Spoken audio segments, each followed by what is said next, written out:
हरे कृष्णा, राधे राधे। कार्तिक के इस पावन महीने में श्री कृष्ण के श्री चरणों में आपके लिए एक प्रार्थना। खुशी हर रात चांद बनकर आए, दिन का उजाला शान बनकर आए, कभी दूर ना हो आपके चेहरे से हंसी, ये कार्तिक का महीना ऐसी सौगात लेकर आए। ये मैं सच्चे दिल से कान्हा जी के श्री चरणों में आपके लिए प्रार्थना करती हूँ। ये पावन महीना ऐसे ही ना जाने दे, कुछ ना कुछ जरूर करें। कार्तिक महीने में पीपल और पतवारी सींचने का, पूजने का बहुत अधिक महत्व है। इसलिए आज इस वीडियो में आपको कार्तिक महीने की कहानियों में पीपल और पतवारी की कहानी बताती हूँ। शुरू करते हैं। बहुत ही अच्छा प्रसंग है, प्रेम से, मन से, भाव से सुनना। किसी गांव में एक गुजरी रहती थी। गुजरी मतलब जो गुजर जात की थी। उनके पति और बेटा गांव से बाहर काम करते थे। घर में सिर्फ गुजरी और उसकी बहू थी। उसके पास एक गाय थी। अब क्या हुआ, गुजरी ने एक दिन अपनी बहू से कहा कि जा, इस गाय का जो दूध दही बनता है ना, वो तू बाजार में बेच के आ जा। अब बहू इससे पहले ना कभी ऐसे कहीं बाहर कहीं गई नहीं थी, ऐसे कुछ बेचने नहीं गई थी। पर अब जब सास ने कहा है तो उसे बात तो माननी पड़ेगी। तो दूध दही बेचने गई तो रास्ते में उसने देखा कि कार्तिक का महीना चल रहा है और औरतें पीपल और पतवारी सींच रही हैं। अब ये बात उसको कुछ अलग सी लगी। वो वहीं बैठकर उन्हें देखने लगी। उन औरतों को पूजा करते देखने के बाद उस बहू ने उन औरतों से पूछा कि ये तुम क्या कर रही हो? तो सभी औरतों ने जवाब दिया कि हम पीपल और पतवारी सींच रहे हैं। बहू को कार्तिक महीने के बारे में कुछ भी नहीं पता था। उसने ऐसा पहली बार देखा था। उसने फिर उन औरतों से पूछा कि ऐसा करने से क्या होता है? तो औरतों ने कहा, कार्तिक का महीना बड़ा प्रताप का महीना है। कार्तिक महीने में पीपल पतवारी सींचने से जीवन की सभी परेशानियां खत्म हो जाती हैं। कार्तिक महीने का बहुत प्रभाव है। पूरा कार्तिक ऐसा करने से घर में अन्न धन की कमी नहीं रहती है, पूरे घर के भंडारे भर जाते हैं। अगर किसी का पति वर्षों से बिछड़ा हुआ हो तो वो भी मिल जाता है। अब ये सारी बातें सुनकर बहू को एक उम्मीद सी जागी। उसने बोला, तुम तो पानी से सींच रही हो, मैं तो दूध दही से सींचूंगी। अब बहू सच्चे मन से हर रोज आती और सारे दूध दही से पीपल और पतवारी को सींचने लग जाती। वही औरतों के पास बैठी रहती, उनसे कार्तिक महत्तम और कार्तिक की कहानियां सुनती। अच्छा, भगवान विष्णु के लिए उसके मन में जो श्रद्धा भाव था वो तो बचपन से था, पर कार्तिक में ऐसा पूजा करते ये उसे नहीं पता था। वो घंटों वहीं रहती, भगवान को याद करती रहती, उनका नाम जाप करती रहती। अब उधर घर पर उसकी जो सास थी वो सोचती थी कि बहू को आने में ना रोज देर हो जाती है, क्योंकि दूध दही बेचने के लिए बहू बहुत दूर जाती है। अब सास ने उससे पैसे मांगे कि भाई जो बेचकर आई है उसके पैसे दो।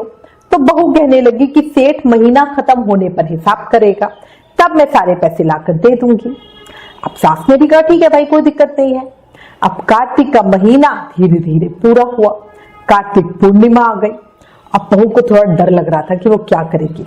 अगर सास को पैसे नहीं मिले तो वो तो बहुत चिल्लाएगी। अब बहू जब कार्तिक पूर्णिमा का दिन था तो वहीं पीपल और पतवारी के पास धरना देके बैठ गए। पीपल देव ने उससे पूछा कि तू यहाँ क्यों बैठी है? तो उसने कहा, मेरी सास दूध दही के पैसे मांगेगी, तुम ही बताओ मैं क्या करूं? अब पीपल देव ने कहा कि भाई देख, मेरे पास पैसे तो नहीं है, ये भांडे हैं, डंडे हैं, पत्ते हैं और पान पड़े हुए हैं, तू इन्हीं को ले जा और गुल्लक में रख देना। अब बहू को तो अपनी आस्था पे बहुत विश्वास था। वो गई। घर जाने पर सास ने पूछा कि पैसे लाई है? तो उसने कहा हाँ लाई हूं, मैंने गुल्लक में रख दिए हैं। अब सास ने जाके गुल्लक खोलकर देखी तो उसकी आंखें फटी की फटी रह गई। गुल्लक तो हीरे मोतियों से जगमगा रही थी, पत्ते धन में बदल गए थे। अब ये देखकर सास बोली कि इतना धन कहां से लाई है, ये तो दूध दही की कीमत नहीं है। अब बहू ने सारी बात सच्ची सच्ची सास को बता दी और कहा कि उसने तो दूध दही से पीपल और पतवारी को सींचा था, और जब मैंने उससे पैसे मांगे तो पीपल ने ये पत्ते डंडे और भाट दिए, और जब मैंने उनको गुल्लक में रख दिया तो प्रभु की कृपा से वो सब हीरे मोती बन गए। अब बहू की बात को सुनकर सास के मन में लालच जागा। वो सोचने लगी कि पीपल हर साल एक पर ही तो कृपा करेगा नहीं, अगर मैं अगले साल इसको ही भेज दूं तो दोबारा तो कृपा करेगा नहीं, इसलिए अच्छा होगा अगले साल मैं कार्तिक में पीपल और पतवारी सींचने जाऊंगी। अब बहू ने जब सास की बात सुनी तो वो क्या कहती, उसने कहा ठीक है माँ जी ठीक है। बहू बोली देखो कार्तिक के देव तो सब पर ही कृपा करते हैं, आप पर भी कृपा करेंगे। अब दोनों सास बहू ठीक हो गई। पूरा साल बीता, फिर से कार्तिक का महीना आया। अब के बाद सासू घर से दूध दही लेकर निकली। अब सासू माँ ने सोचा कि दूध दही पेड़ में डालकर क्या होगा, बर्बाद ही होगा। इसलिए जैसे लोग भी हमें बहुत ज्ञान देते हैं ना कि शिवजी जी पे दूध डालकर क्या होगा, तो ऐसे ही सासू माँ ने सोचा कि भाई दूध दही डालकर तो बर्बाद होगा, तो इसलिए मैं सारा दूध दही पेड़ में नहीं डालती हूँ, इससे अच्छा होगा। तो सास क्या करती थी कि दूध दही बेच आती थी और जो बाकी की दूध दही की हांडी होती थी ना, उसको धोकर पीपल पथवारी पर चढ़ा देती थी उस पानी को। अब ऐसे ऐसे रोज करती थी और वो फटाफट से करा, घर जल्दी से आ जाती थी। अब धीरे धीरे कार्तिक का महीना बीता, कार्तिक पूर्णिमा आई। पूर्णिमा से एक दिन पहले घर आकर सास ने बहू से कहा कि तुम मुझसे पैसे मांग। बहू कहती है कि अरे सासू माँ कैसी बात करती हो, कभी बहू भी सास से पैसे मांगती है क्या। अब सास के बार बार कहने पर आखिरकार बहू ने कह दिया कि भैया सासू माँ कल पैसे लेकर आना। अब अगले दिन वो जो सास थी वो बिल्कुल वैसे ही पीपल के पास धरना देकर बैठ गई। उसके सामने भी पीपल के देव प्रकट हुए और उससे पूछा कि क्या बात है। तो सासू माँ बोली कि मेरी बहू मुझसे पैसे मांगती है, मुझे पैसे दो। अब पीपल देव ने कहा भाई पैसे तो मेरे पास नहीं है, ये भाते पट्टे डंडे और पान है, इसे ले जा और इसे गुल्लक में रख दियो। अब उसने भी वैसे ही किया। अब जब बहू ने गुल्लक फोड़ी तो उसमें देखा कि कीड़े मकोड़े चल रहे हैं। अब बहू ने अपनी सास से पूछा कि ये सब क्या है। सास भी बड़ी हैरान थी। कीड़े देखकर बोली कि पीपल पतवारी ने बड़ा दोगलापन किया, तुझे तो धन दिया और मुझे कीड़े मकोड़े दिए। इस पर सभी पड़ोस की औरतें बोली कि तुम्हारी बहू ने सब कुछ अपने मन से किया था, सत्य से किया था, लेकिन तूने धन के लालच में ये सब किया। अब सास को अपनी गलती का एहसास हुआ। उसने कार्तिक के देव से क्षमा मांगी और बोली हे कार्तिक के देव मेरी भूल क्षमा करो। अगले साल कार्तिक महीने में मैं और मेरी बहू दोनों साथ में कार्तिक स्नान करेंगे और सच्चे दिल से करेंगे, पीपल पतवारी पूजेंगे।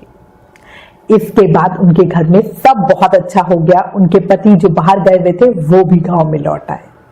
इसी के साथ हे पीपल के देव और पतवारी माता, जैसे आपने बहू को दिया वैसे ही इस कहानी को कहते सुनते हुकारा भरते सबको देना। जैसा पाप और लालच सास के मन में था ऐसा किसी के मन में ना हो। बोलो कार्तिक के देव की जय, पीपल देवता की जय, पतवारी माता की जय। इस कार्तिक महीने आप सभी भगवान कार्तिक का आशीर्वाद पाएं, मन की सभी इच्छाएं पूरी हो जाएं, जीवन में सुख समृद्धि और खूब वैभव आए। इसी प्रार्थना के साथ आपसे एक रिक्वेस्ट, अगर कार्तिक की ये कहानी आपको पसंद आई हो तो प्लीज इस वीडियो को ज्यादा से ज्यादा शेयर करें। Please like share and subscribe. Thank you. Hare Krishna.